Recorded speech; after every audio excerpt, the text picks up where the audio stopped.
This computer. Perfect.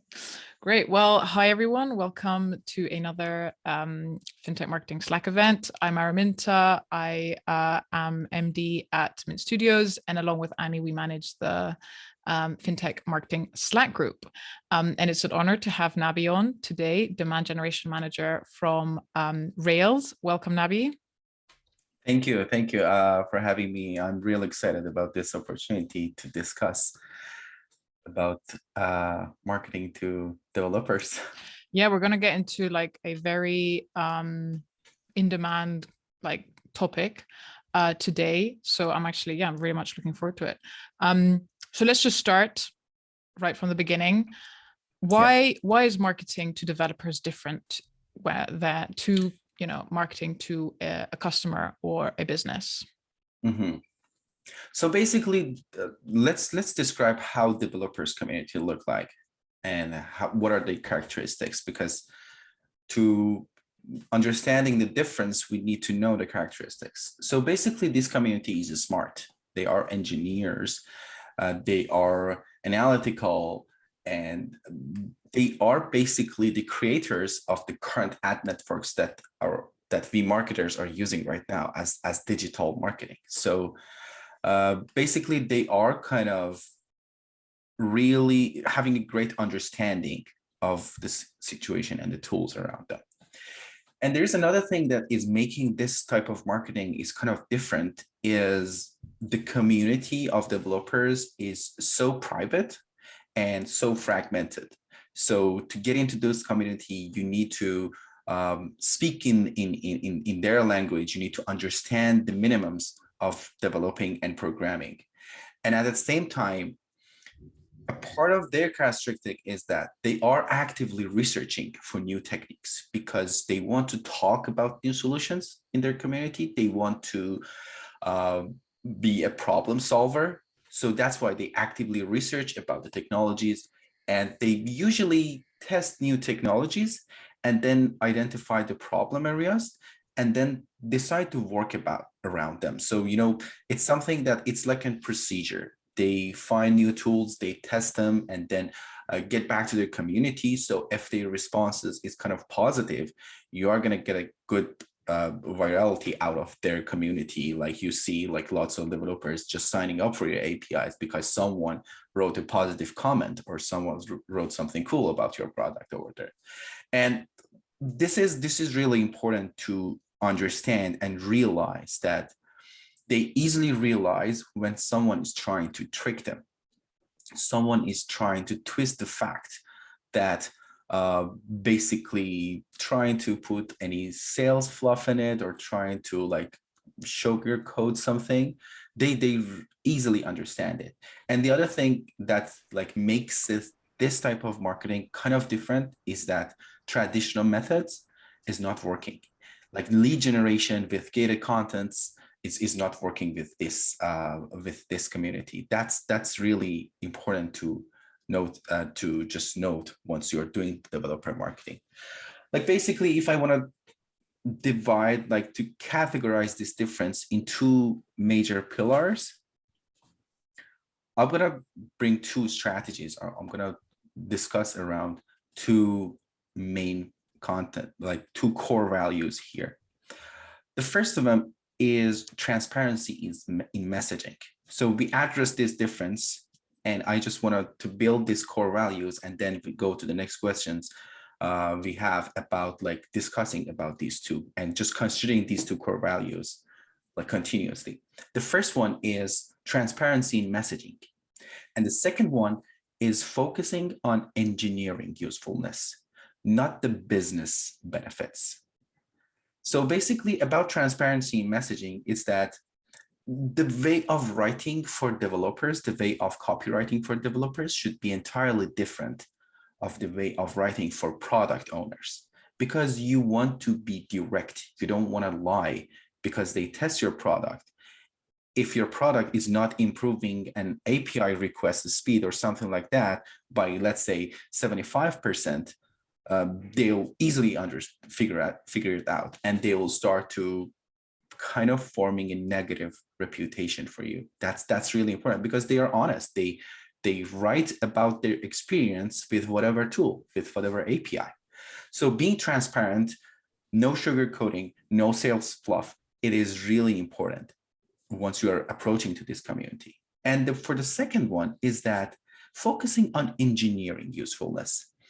Just imagine you're writing a lab report or something like super technical, because you don't want to use, I don't know, extra words to just like make your paragraph to 300 words or something like that. You just want to be straight. You just want to make it clean, make it super compact. So that's how your messaging should look like. It should be focusing on engineering usefulness, because they are curious and they are interested in content that teaches them. This is really important. The content should be educational. So just consider the facts that we said they are actively looking for new techniques. So if your content is rich in terms of education, in terms of teaching them, definitely this is going to be a content that they were looking for, and this is going to be really helpful for you. So I mentioned about the differences, and I mentioned about these two pillars. So let's go deep into the next questions, I guess. Yeah, Did I answer your question? Yeah, for sure. I mean, I think it's really interesting that you've got these two specific focuses: transparency and engineering resources. And I have a few questions for each one. Engineering usefulness. Usefulness, sorry. Yeah. So first, engineering usefulness. Well, first of all, Nabi, are you a developer? No, but I have the experience of web developing for like 10 years. I do websites. Okay, awesome. That's it. That's quite, yeah, okay, that's useful. Because my question is, you know, I as a marketer who is wanting to create educational content around engineering, what happens when you do not understand or you cannot, you know, create that content because you are not an engineer yourself, or you cannot go as in depth as you wish you could? How have you solved for that yourself? Basically, I ask for help from my team. So once you're trying to market a product, you definitely have engineers on your team. You definitely have product managers or technical product managers on your team. So you could ask their help to produce contents for you. It doesn't work sometimes because like you need a continuous like flow of content. But for type of contents that they're going deep about your, for example, data normalization engine, or like API, like aggregation API, definitely having one of your technical teams, one of your own teams, they will love to write. You know, once you reach out to one of your engineers and ask them, hey guys, we want to do this content, please help us with that. They will definitely help you with that. And this is the content that goes like super deep. They really discuss and also like and try to sort of like explain what is the back scene of your service. So that's what I usually do. It's advanced content. I'd be curious to hear kind of your process, because do you just, you know, you're like, okay, I need an article on data normalization. Do you just go to your product manager and say, hey, can you write me an article on this? Or is it more of a structured process, like, you know, I don't know, doing an interview with them? Yeah, walk me through that process. So basically, if you're a marketer, at the very first stage, you need to understand your teammates. You need to understand your own product. So here's my suggestion. Form one-on-one conversations with your technical team and ask their comments, ask their like basically their opinion about your marketing strategies, about how can they help you, where do they see like gaps on your marketing strategy and how they can cover it or how you can cover it. Once you're forming this conversation, you'll have multiple ideas that, like, for example, my head of data science or like my head of engineering or my backend engineer can write in these topics, in these specific topics.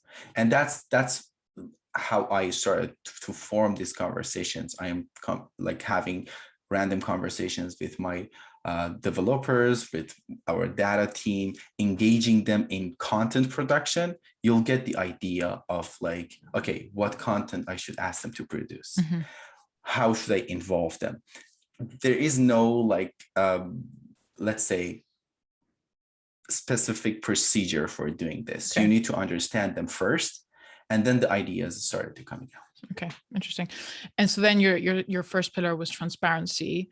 Is there some kind Yeah. of like mental check you do every time you're I don't know, doing a campaign or something where you're like, how do we make sure this is not full of fluff? Is there something that you go through to make sure it like passes the Again, test, the BS test? yeah, exactly. Yeah, exactly. One of the kind of test stages that I usually have, like I had this experience of preparing copies for a campaign to developers. It was a kind of like a social media campaign, and I shared the copies with one of my engineers. That's the test. Okay. Ask them, hey, this is my copy. Is that clear enough?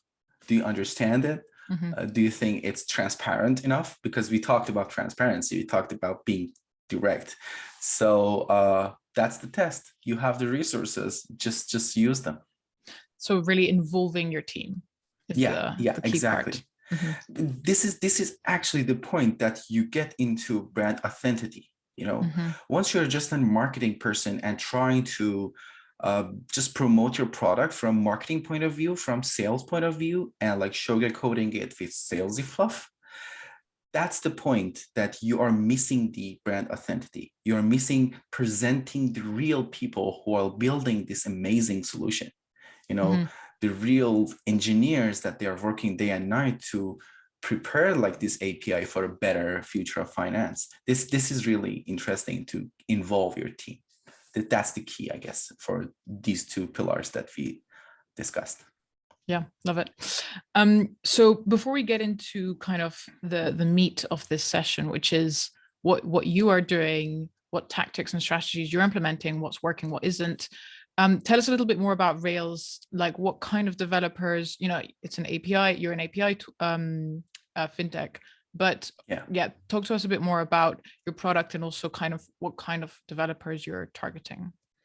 Yeah, so basically, we are an API that we connect to major accounting service providers like QuickBooks, FreshBooks, Oracle, NetSuite, Sage Intacct, and like Microsoft 365. So basically, the point of connecting to these ASP services is to getting access to accounting data of SMBs. So we have over 30 million SMBs in North America, and like offering a service that can facilitate financial services for them, that's a great opportunity. So that's why we are doing this. So basically, having access is not enough. You know, if I produce an aggregation API and like giving access to it, like giving access of it to banks or like fintechs, it's not enough. The problem here is the normalization. So imagine you're an aggregator API and you are collecting data from different sources, from QuickBooks, from Oracle NetSuite, different financial and accounting data sources. Each of these sources, they have their own data structure and they have their own interpretation engine. So you need to unify them. You need to break this structure and create a new whole new structure that is unified for every SMB business, because once a bank buys Rails solution, they'll have multiple SMBs using Rails. So they need to see everything in a unified format. They need to see them in a unified dashboard. So here is the normalization comes up. And also it is actually one of our biggest point of competitions. And that help us with competing in this market. And where is the role of fintech developers? This session is about fintech developers. So basically, as I mentioned, like banks, accounting firms, these are the first segment of our clients. But the second segment is the developers and is the fintechs that they are thinking about building a new system, a new platform, like a neobank or like an alternative lending, or let's say global payment solution, something like that. So these groups are usually at their earliest stage. They are kind of maybe group of 2 or 3, one CTO, one CEO, one CMO, and they are thinking about building something big based on financial data of SMBs. That's where they can use Rails. That's where we need to market our solution to this group of developers. They are kind of very well like trained about the techniques, about the trends, and at the same time they are kind of thinking about building something amazing in fintech, something new. Like, let's say a new credit card that like gives 5% cash back on Google Ads spends, something like that. Any type of service, any type of small new banking service. So that's the point that we have developers reaching out to us. Our API is free to use, up to 25 business connections. So they start to register and just playing around with our API. And then we start to sort of like offer them all the content, give them access to our API document. They go through it and then like it, and then continue adding the businesses. And then the adoption happens. Great. Yeah. Okay. So yeah, basically that's why we are kind of leaning towards marketing this service to developers, because having their attention from the very earliest stage of their startup is helping them to think big.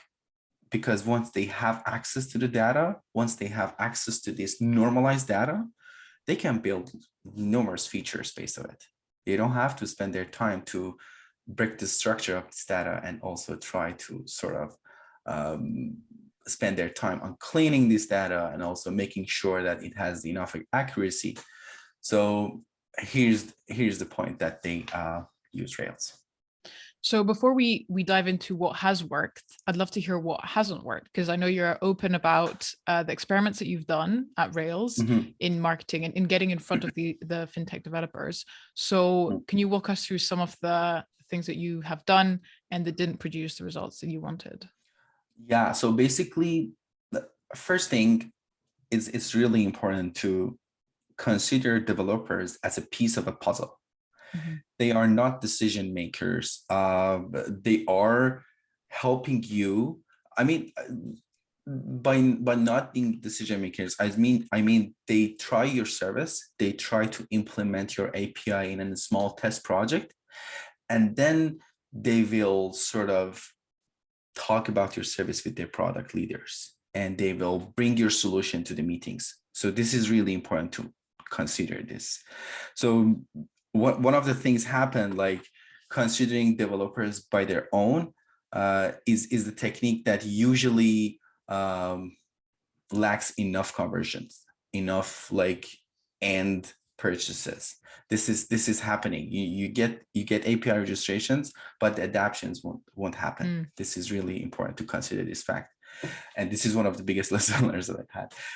Another thing is, like, I go specific by tactics. So podcasts, I tried podcasts, but it is nice to avoid salesy materials on podcasts.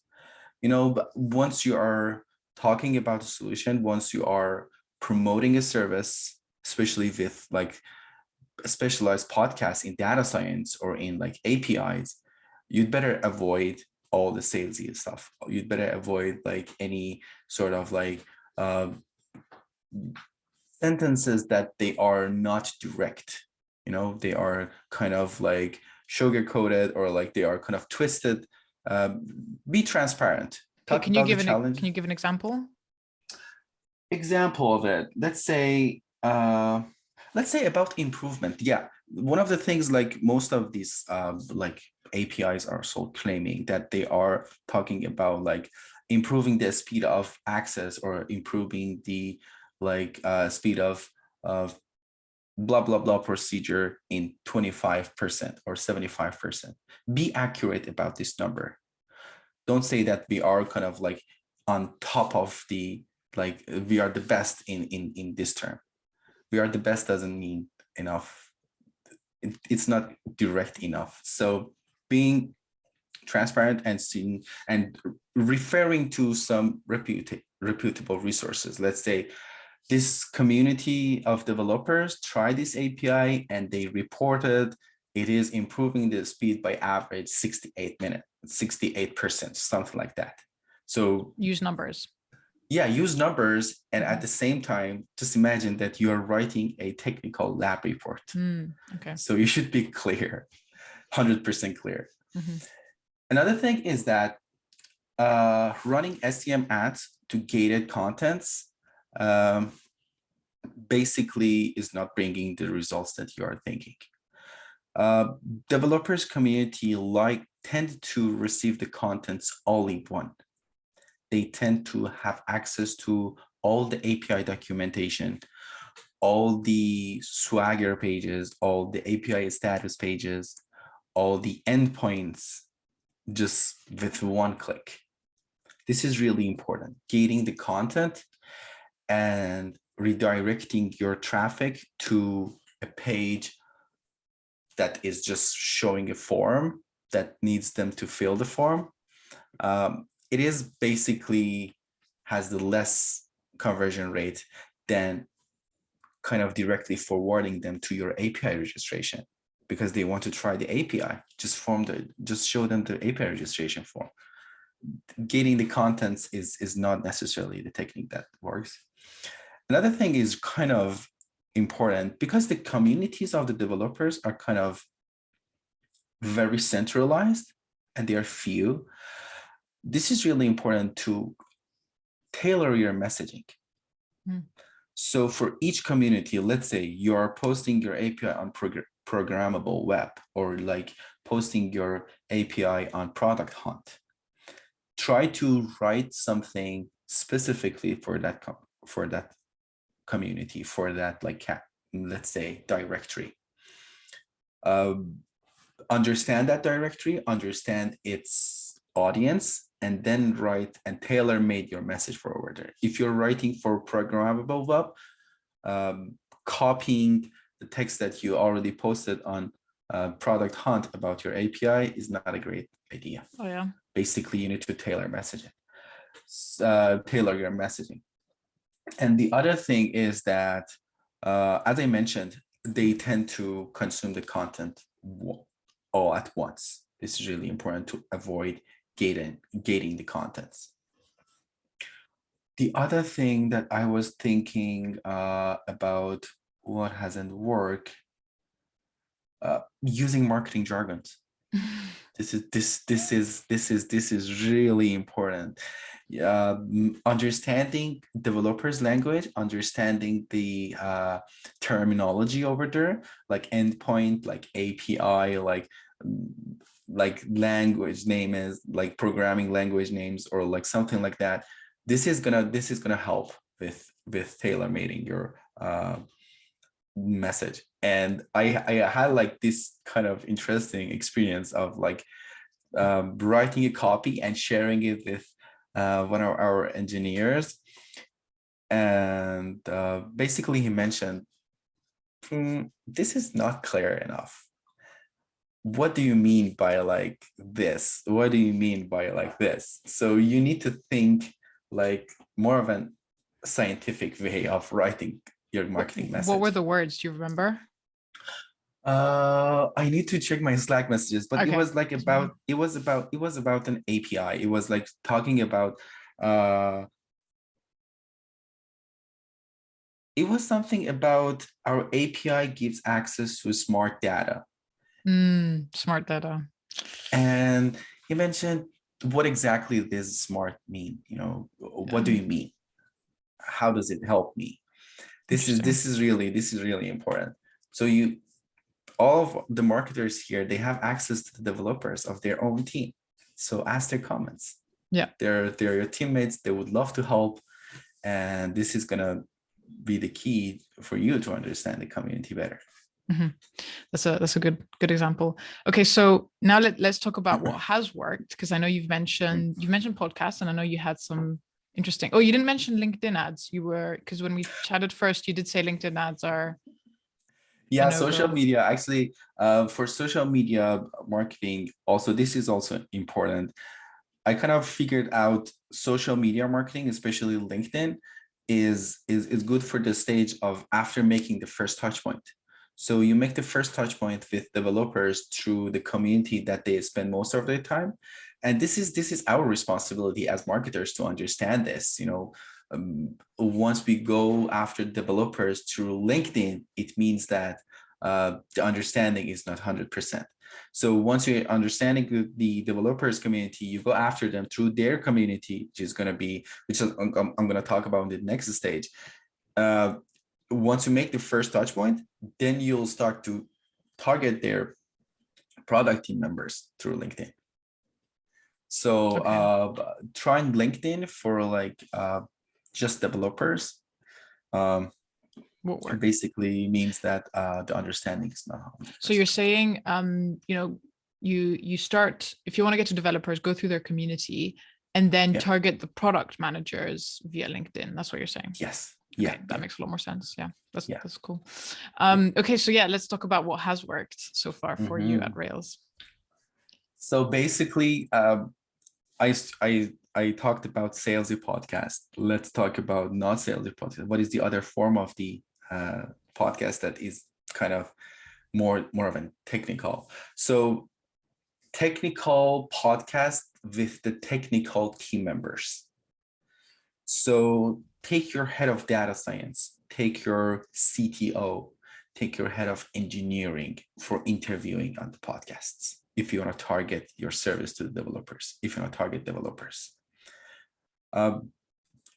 Taking the business team member, business leaders, that may not be the right idea because we want to go deep in the conversation. We want to make sure that the conversation is technical enough and it is helping this community.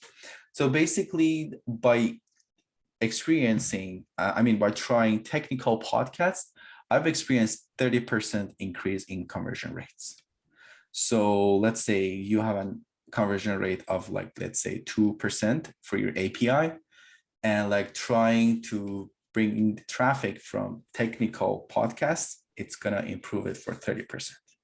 This is the number that I can discuss about here. Mm-hmm.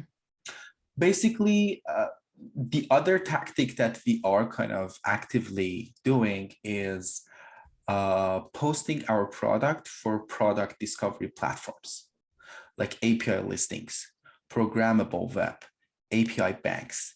These are lots of directories that API developers use daily to see what is the newest API that has been uploaded on this file, on these directories, and posting over there. It's really helpful, especially programmable web.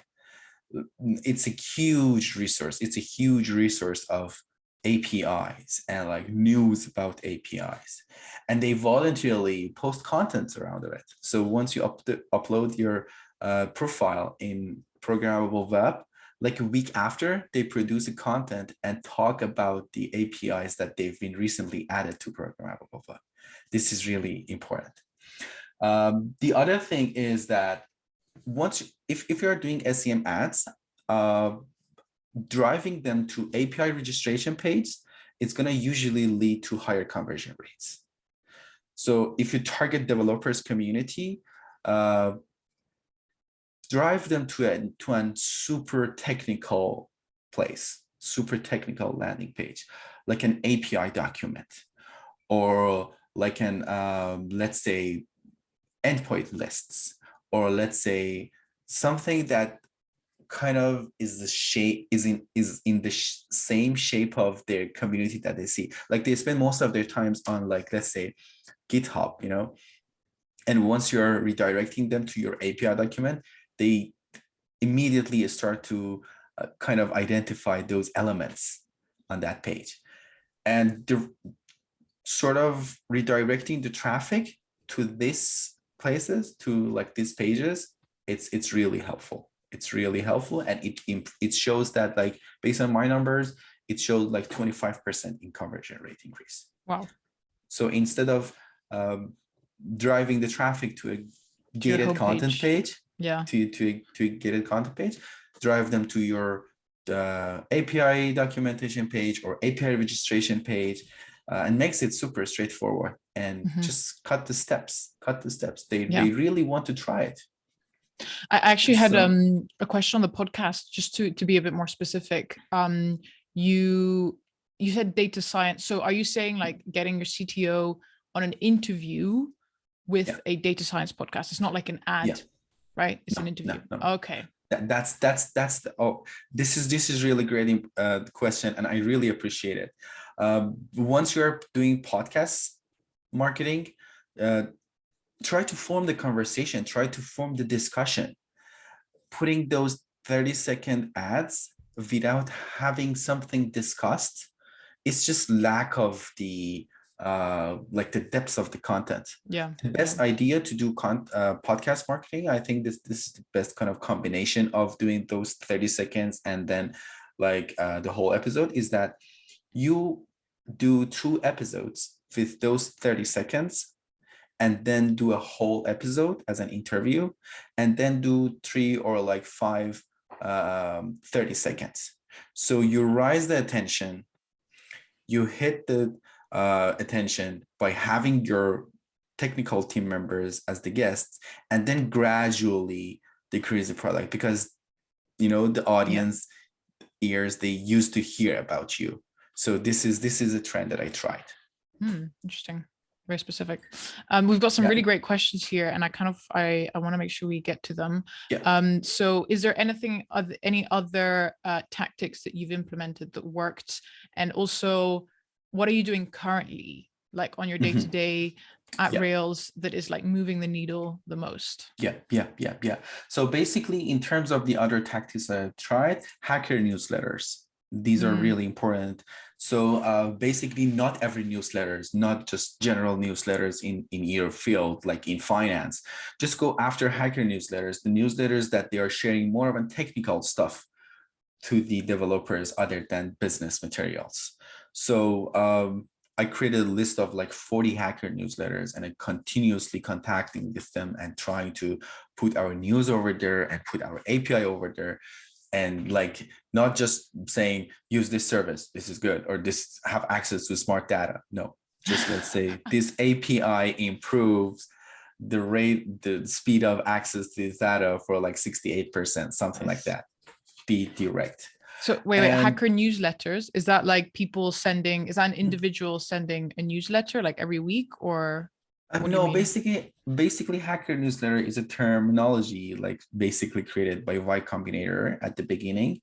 So basically people are posting news about different things on these like news directories.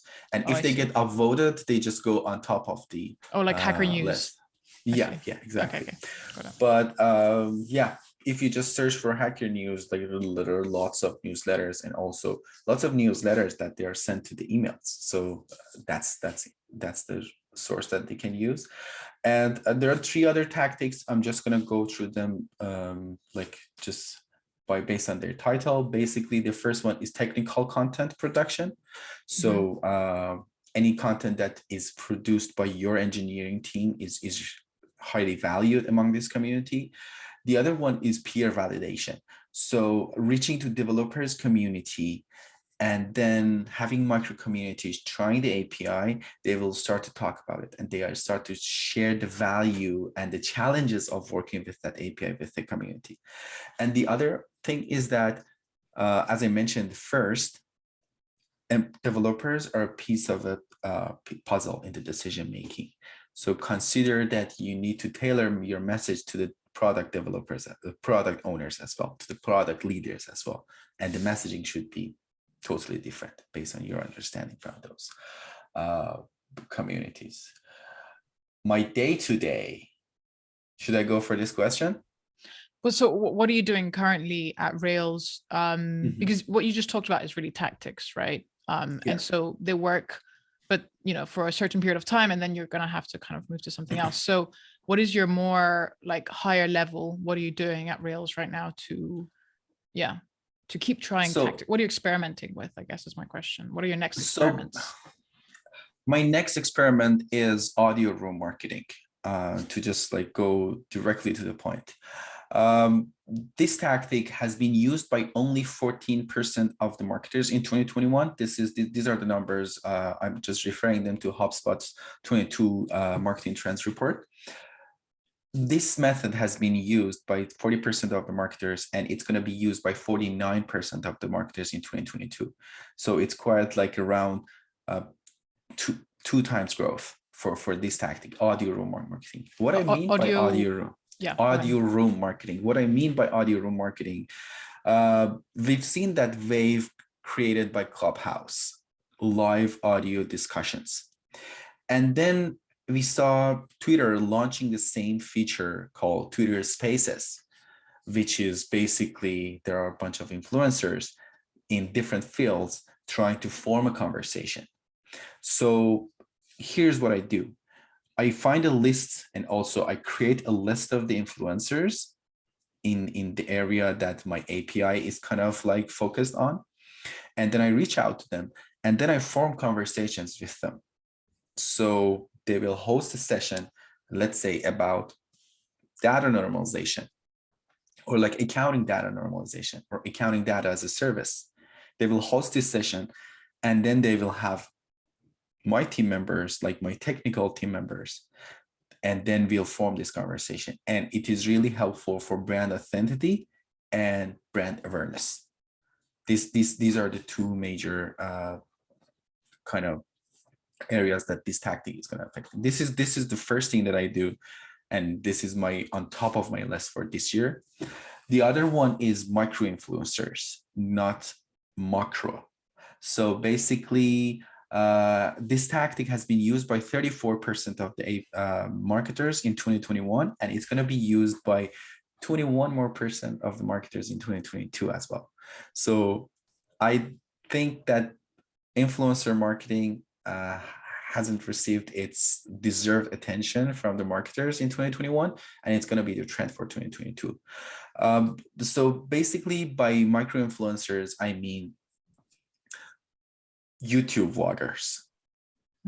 This is really important. If the API that you are trying to market is kind of leading to a no code or low code movement, YouTube is the ideal place for promoting your API, because we've seen these videos of like live coding sessions in YouTube. They are trying to build this amazing product within 60 minutes. And if you get in there, if you could form such this session with one of the influencers, you'll definitely get good results out of it. That's a good idea. This is something that I see happening. Like I've seen influencers like growing their number of followers like every day, because people are searching how to launch a Netflix without coding, how to build a small new bank without coding. So if your fintech product, if your API is trying to decrease the number of codes and try to just makes it as like a boilerplate code that you could put it everywhere and get the same functionality, this is the best idea to go after, definitely in marketing influencer area. And the other thing that I'm really focused at is basically content distribution. So finding the right channels and right newsletters and boosting up your current contents. Because once you're putting effort of your technical team to produce a content, posting it on just your social media and also on your blog, it's not enough. Try to sort of modify it and post it in as many places as you can. So this is the other thing that I do in my day-to-day. And the last one is product directory platforms. I continuously monitor our pages on G2, CaptureUp, Product Hunt, Stackshare, API banks, programmable web, and just make sure that there's, if there's a comment, they are answered. If there is a question, they are kind of answered. Just making sure that I'm kind of, basically making sure that there is no open request from the others, from directories.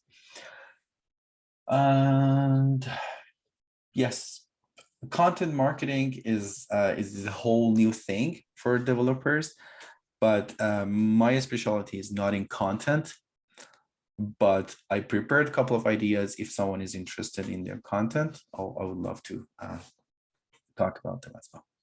What do you mean, like ideas for new content? So basically, ideas for new contents should include tutorials, should include launch and learns, should include free trials, sandbox mode, and illustrations. So anything on your content that gives an holistic understanding of your business to developers, of your API to developers, is a great content. This is my definition of good content for developers community. Okay. Anything that can help them to not only just understand, try to see its real-time use cases.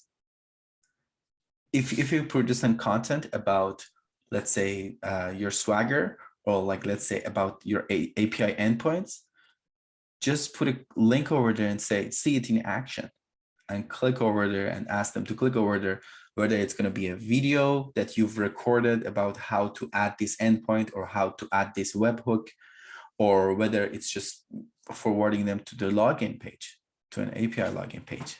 So anything that focuses on usability in content is really making it very well performing. It sounds like you have in your mind like a list of best practices, right, for developer content.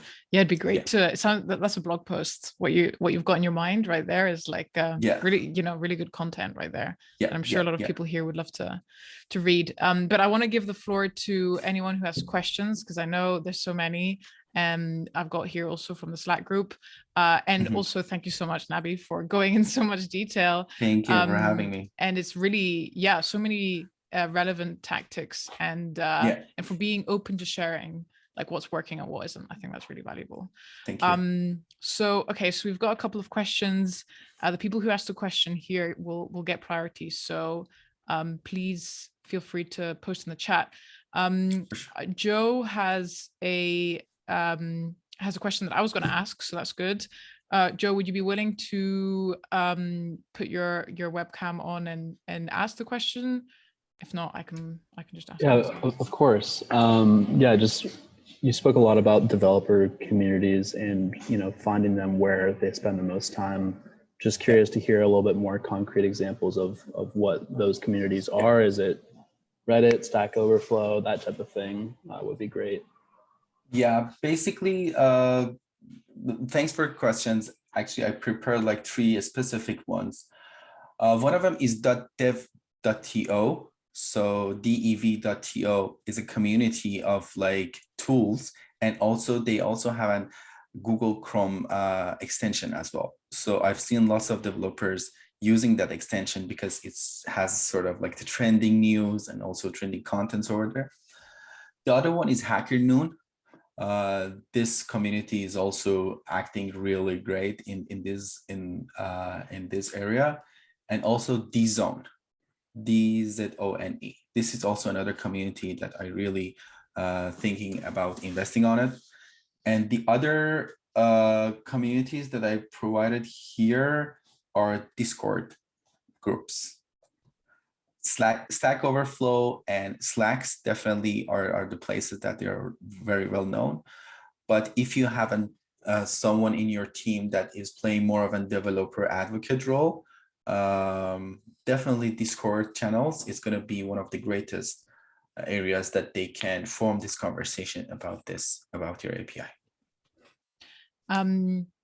DZone. What was the first one again? Can you repeat? It was a Chrome extension, right? DevTo. DEV.to.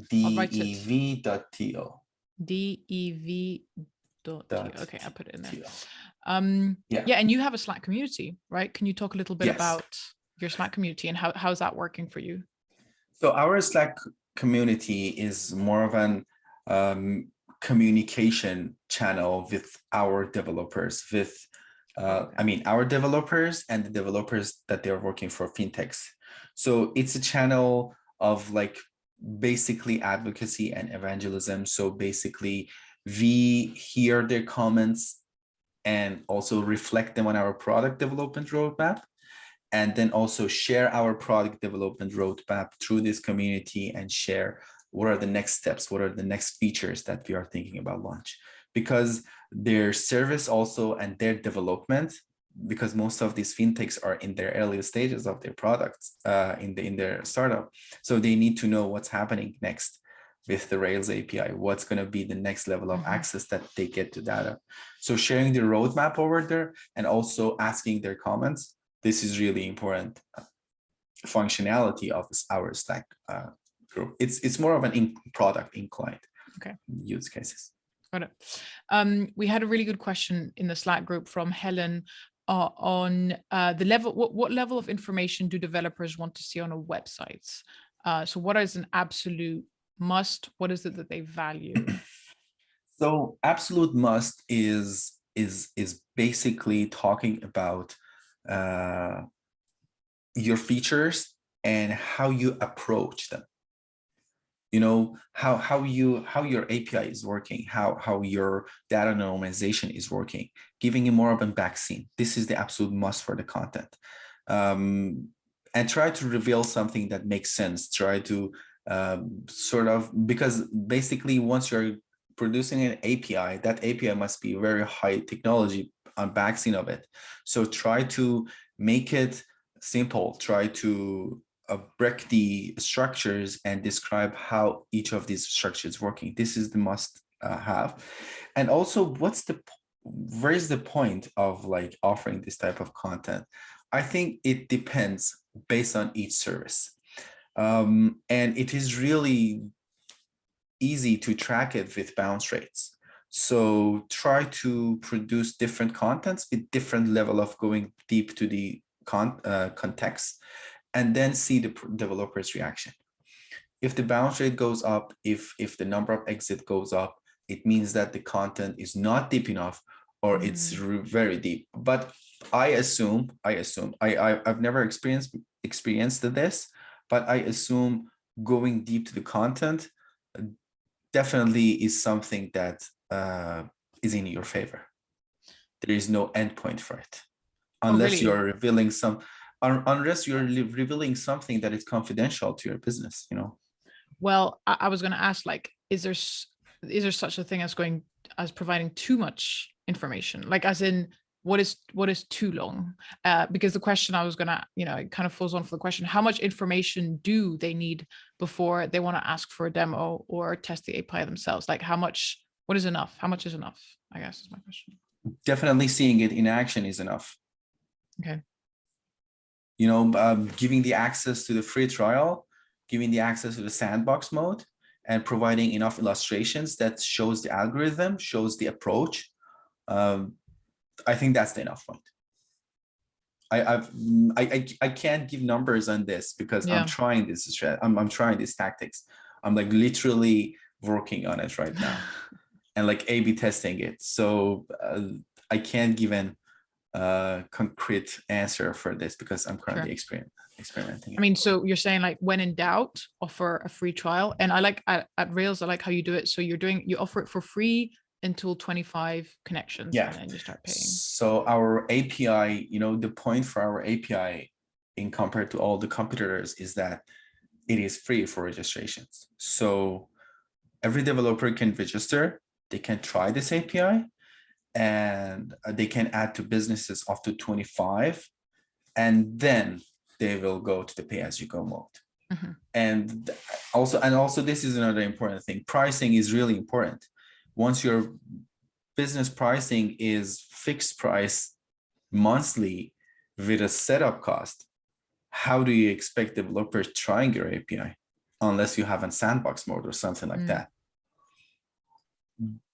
That's the point we mentioned about showing your API in action. Yeah. Showing how it performs in action. It happens once you have free trial, once you have a pay-as-you-go model, and then they will build there. This is ideal for fintech startups because they are either at their very early stage of their product, or they are raising the fund for their startup. So they want to try, they want to go with this solution, build it and see whether it works or not launch their MVP and then upgrade it to, let's say, pay-as-you-go model. So that's the ideal model. It's a combination of factors, you know, it's not just marketing. The business model should be fit as well, should be created. For sure. I have 2 more questions. I'm going to see if I can fit them in. One is a really interesting one by Daryl from our group, who was asking, when are developers usually brought into the buying process, and what level of influence do they have on the buying process, would you say? So basically their influence on buying process is mostly related to their influence on their internal team conversations.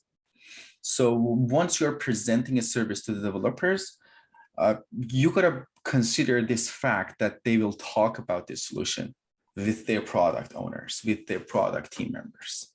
So this conversation should contain at least two major, let's say, core values. First of all, is how your API is helping developers to improve the speed or be a beneficiary of that API. And the second one is why.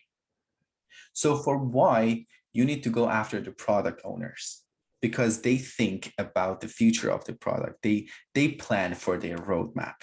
So putting these two pieces together, it is going to definitely end up in a smooth buying decision. So focus on developers on how question, and on the product manager side on why question.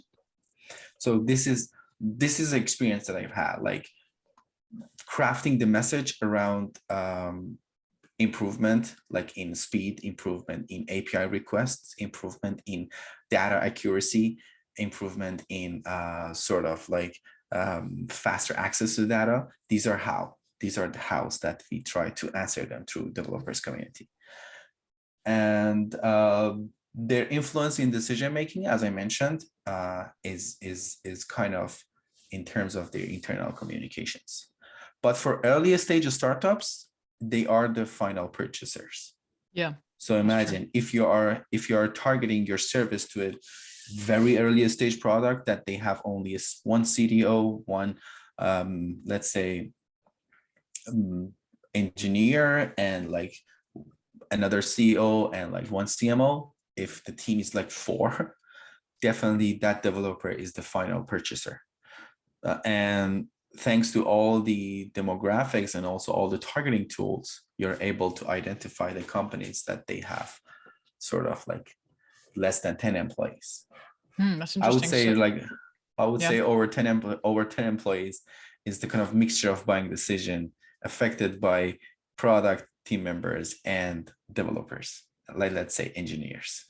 So it sounds like what you're saying is if they're under 10 employees, target developers and consider that they're the buyers. And then over 10 employees, actually what you need to be doing is targeting both developers and product owners. Yes. It goes together, really. Yes, exactly. That's really interesting.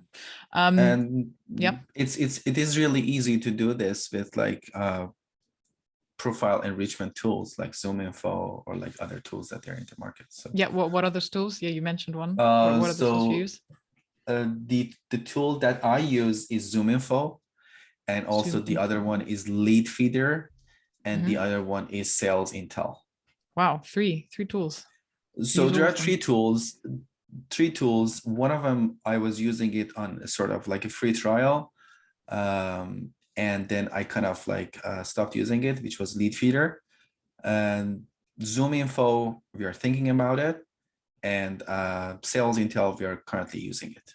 Great. So by using them, I mean I've seen the structures of them, and I guess ZoomInfo is kind of much enriched in terms of the data. Mm-hmm.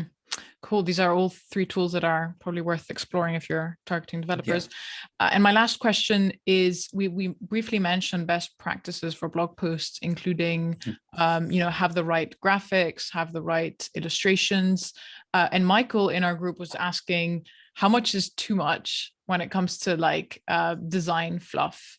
Can you have, when too many illustrations or too many animations? Mhm. So the most important thing about illustrations is their relevance to the context. So this is one of the major things that you need to consider once you're producing content. All the illustrations should lead into sort of same goal that you're pursuing by that content. Once you're talking about your normalization engine, try to build all the let's say illustrations describing how this normalization engine helps, how it improves, showing the graphs, showing the data graphs. This is really helpful. But in terms of, let's say, saying where should we stop, where should we sort of like not moving forward with this, I would say at the point that you're getting away from usability and you're getting deep down to the functionality, I guess that's the point that like offering more information is not going to be necessary. I mentioned like about the content, I'm experimenting like heavily right now, and I will definitely share my experience with the Slack group. Yeah. Once I made those contents and I measured all the sort of like bounce rates and also engagement rates. But I guess once you're passing the usability, what do you mean by usability exactly? Like user experience? No, actually we mentioned about usefulness. So Usefulness, okay. Yeah, how this product is useful for the developers. So I think like once you're passing this point, once you're passing the usefulness and getting down to the functionality, it is something that may seem unnecessary. Yeah, just send them to the API documents directly, right? Like what's the point? Yeah. Got it. This is a sort of movement. I just want to wrap up with this movement. Documentation as a marketing channel. This is really important. Document your API very well. And definitely this is one of the greatest responsibility of the product team, of your own product team. And market with that document. This is sort of like kind of conversation that I hear most of the times when I chat with my like developer friends. They're saying, oh, this product has a clean API, has a clean API documentation. This is the fact. Market your document, market your clean solution, market how your service is helping them without wasting their time, because they have a nightmare of integrating with different APIs and not understanding document, not understanding the logic behind it. So documentation as marketing channel is a sort of North Star that I have like for 2022. We'll see. And I'm trying it. Yeah. That's great. Well, thank you so much, Nabi, for going into so much detail and sharing the tactics that you're doing. And it's really exciting to hear what you're experimenting with, and we'd love to hear like how it turns out and everything. Where can people find you if they want to reach out to you, get in touch? My website address is nabi.me, and there are all the links for social media over there, and I would love to connect with them through LinkedIn. I'll add it to the YouTube description.